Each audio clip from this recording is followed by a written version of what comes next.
Tom एक छोटे से शहर में एक साधारण जीवन जीता था, जहां सब अपने पड़ोसी को जानते थे। उसका एक रूटीन था, उठना, अपने बगीचे की देखभाल करना, खिड़की के पास बैठकर पढ़ना और सोना। यह कोई बुरी जिंदगी नहीं थी, लेकिन इसमें कुछ कमी थी। टॉम हमेशा एक खालीपन महसूस करता था।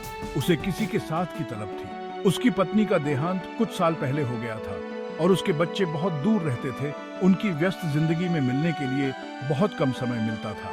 दिन हफ्तों में बदलते गए, हर दिन एक दूसरे में मिलता गया।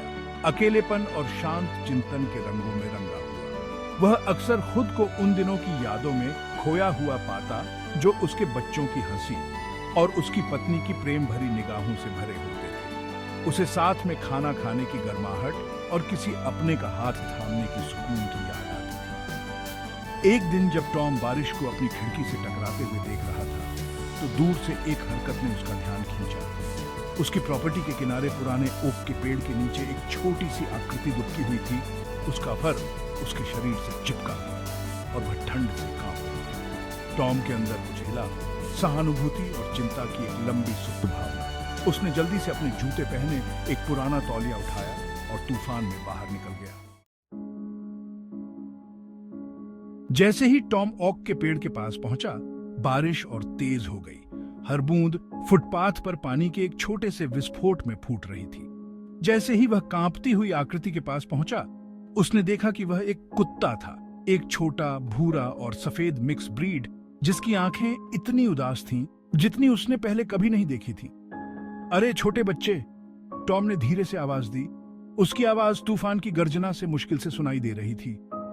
कुत्ता थोड़ा पीछे हटा, लेकिन भागा नहीं। वह पेड़ के नीचे दुबका रहा। उसकी पूंछ उसके पैरों के बीच में थी।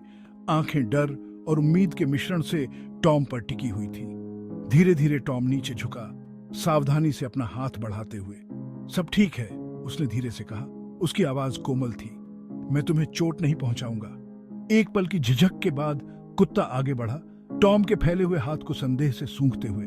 उसके सीने में एक धीमी सी गुर्राहट गूंज उठी, लेकिन शांत हो गई, क्योंकि उसे कोई खतरा महसूस नहीं हुआ। प्रोत्साहित होकर टॉम ने कुत्ते के कांपते शरीर पर जो तौलिया लाया था, उसे लपेट दिया। उसे आश्चर्य हुआ। कुत्ता उसके स्पर्श में झुक गया। उसके गले से एक नरम सी फुसफुसाहट निकली। तुम पूरी तरह से भीग गए हो, टॉम ने कुत्ते के गीले फर को सहलाते हुए धीरे से कहा। चलो तुम्हें अंदर ले चलते हैं, इस मौसम से बाहर। टॉम ने उसका नाम लूना रखा।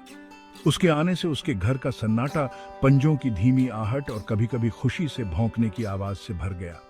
लूना बदले में टॉम की देखभाल में खिल उठी। उसकी पसलियां, जो उसके आने पर उसके मैटेड फर के नीचे दिखाई देती थीं, जल्दी ही स्वस्थ मांस की एक परत के नीचे गायब हो गई। उसकी आंखें, जो कभी डर और अनिश्चितता से भरी हुई थीं, अब एक संक्रामक खुशी से चमक रही थी। सुबह की शुरुआत लूना की गीली नाक से टॉम के हाथ को छूने से होती थी। उसकी पूंछ लकड़ी के फर्श पर एक खुश ताल बजा रही थी। वे पास के पार्क में लंबी सैर के लिए जाते। लूना आगे आगे दौड़ती, कभी कभी घास के एक विशेष रूप से दिलचस्प ब्लेड को सूंघने या फड़फड़ाती हुई तितली का पीछा करने के लिए रुक जाती। टॉम, जो अपनी खुद की संगति के एकांत का आदी हो गया था, ने खुद को उनके चलने के दौरान लूना से बात करते हुए पाया। वह उसे अपने दिन, अपनी चिंताओं, अपनी आशाओं के बारे में बताता, ऐसी बातें जो उसने वर्षों से किसी और आत्मा के साथ साझा नहीं की थी। लूना अपने तरीके से सुनती हुई प्रतीत होती थी। उसका सिर एक तरफ झुका हुआ था। उसकी बड़ी भूरी आंखें उसकी आंखों पर टिकी हुई थी, मानो हर शब्द को समझ रही हों। लूना के साथ जीवन हमेशा साफ सुथरा नहीं था। ताजी पोंछी हुई फर्श पर कीचड़ भरे पंजे के निशान थे, चबाए हुए चप्पल थे और कभी कभी उल्टा पौधा भी। लेकिन टॉम को कोई आपत्ति नहीं थी। ये छोटी छोटी असुविधाएं लूना द्वारा उसके जीवन में लाई गई खुशी की तुलना में फीकी पड़ गई। उसे यह जानने की कला आती थी कि वह कब उदास महसूस कर रहा है, अपनी गीली नाक उसके हाथ में लगा देती है या अपना सिर उसकी गोद में टिका देती है। उसकी गर्म भूरी आंखें अटूट प्रेम और भक्ति के साथ उसे देख रही होती हैं। उसकी उपस्थिति एक निरंतर आराम थी, एक प्यारा सा अनुस्मारक कि वह अकेला नहीं था। उनकी शामें चूल्हे के पास लिपटी हुई बिताई जाती थी। टॉम अपनी पसंदीदा किताबें पढ़ते थे। लूना उनके पैरों पर आराम से बैठी होती थी।